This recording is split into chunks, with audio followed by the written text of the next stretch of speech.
Di sebuah desa terpencil terdapat sebuah hutan yang dianggap angker oleh penduduk setempat.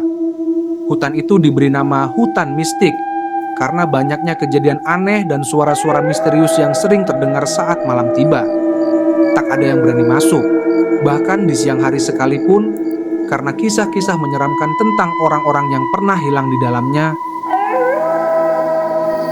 Salah satu kisah yang paling terkenal adalah tentang seorang penjelajah muda bernama Arman. Arman dikenal sebagai pemuda yang pemberani dan penuh rasa ingin tahu. Suatu hari ia memutuskan untuk menantang ketakutan masyarakat dengan masuk ke dalam hutan tersebut, meskipun sudah diperingatkan oleh para tetua desa.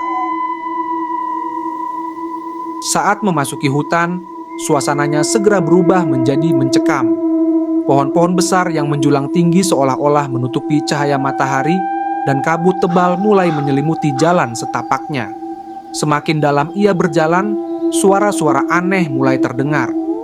Awalnya, hanya suara desiran angin di antara dedaunan, tapi perlahan-lahan berubah menjadi bisikan samar yang memanggil namanya. Arman merasa dadanya berdebar kencang, tapi ia terus melangkah lebih jauh. Sampai akhirnya, ia tiba di sebuah area terbuka yang dipenuhi dengan pohon-pohon mati dan sungai kecil yang mengalir dengan air berwarna hitam pekat. Di tepi sungai, ia melihat sebuah pondok tua yang sudah lapuk.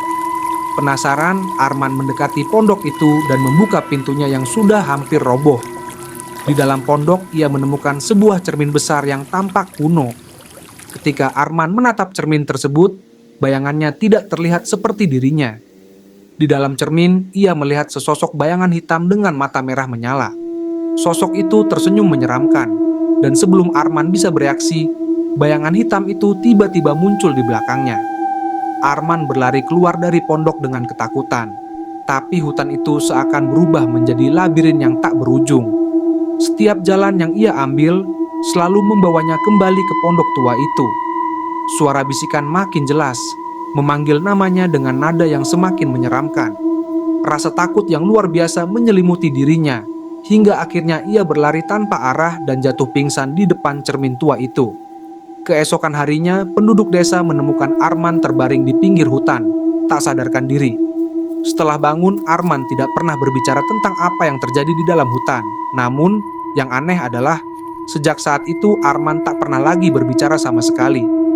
Ia hanya duduk di sudut rumahnya dengan tatapan kosong, seakan-akan jiwanya masih terperangkap di dalam hutan mistik yang angker itu. Dan sejak hari itu, tak ada lagi yang berani mendekati hutan tersebut. Bisikan-bisikan dari hutan masih terdengar oleh penduduk desa saat malam tiba, seolah-olah memanggil mereka untuk datang. Namun, mereka tahu, sekali masuk ke hutan itu mungkin tidak akan pernah bisa kembali dengan selamat.